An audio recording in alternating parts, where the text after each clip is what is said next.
जय शिवराय शेतकरी मित्रांनो, भाग 1 मध्ये आपण पाहिलं धाराशिव जिल्ह्यात आयसीआयसीआय लॅम्बोर्ड कंपनीतील सुमारे 4544 शेतकऱ्यांसाठी 350 कोटींच्या पीक विमा भरपाईचा मार्ग मोकळा झाला आहे। पण आता सर्वात मोठा प्रश्न, पुढचा नंबर कोणाचा? लातूर मध्ये काय सुरू आहे? महसूल मंडळामध्ये कॅल्क्युलेशन म्हणजे नेमकं काय? चला आता सविस्तर माहिती समजून घेऊया। तर शेतकरी मित्रांनो, आपण जर या व्हिडिओवर पहिल्यांदाच आला असाल तर आपल्या चॅनलला नक्कीच सबस्क्राईब करा, जेणेकरून सर्वात पहिले माहिती आपल्याला अशीच मिळत राहील। लातूर जिल्ह्यातील मोठी अपडेट। शेतकरी बांधवांनो, लातूर जिल्ह्यात खरीप 2025 पीक विमा प्रक्रिया वेग आला आहे।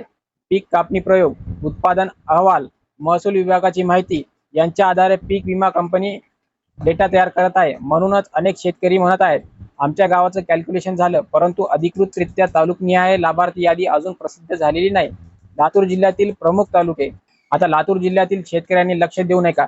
या जिल्ह्यातील प्रमुख तालुके आहेत लातूर, उदगीर, अहमदपूर, औसा, निलंगा, रेणापूर, देवणी, जळकोट, चाकूर, शिरूर, अनंतपाळ या सर्व भागातील पीक नुकसानीचा डेटा शासनाकडे उपलब्ध आहे। मात्र कोणत्या तालुक्यातील किती शेतकरी पात्र ठरेल याची अंतिम अधिकृत संख्या अजून जाहीर झालेली नाही।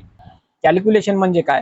अनेक शेतकरी समजतात कॅल्क्युलेशन सुरू म्हणजे पैसे उद्या येणार, पण प्रत्यक्ष प्रक्रिया अशी नसते। प्रथम पीक कापणी प्रयोग केले जातात, यानंतर महसूल मंडळाचा अहवाल तयार होतो।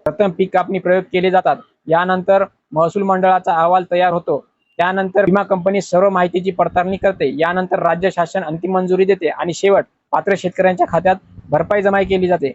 कोणत्या जिल्ह्यांवर पुढे लक्ष? शेतकरी मित्रांनो, धाराशिव आणि लातूर नंतर मराठवाड्यातील पुढील जिल्ह्यांकडे सर्वांचं लक्ष लागलं आहे।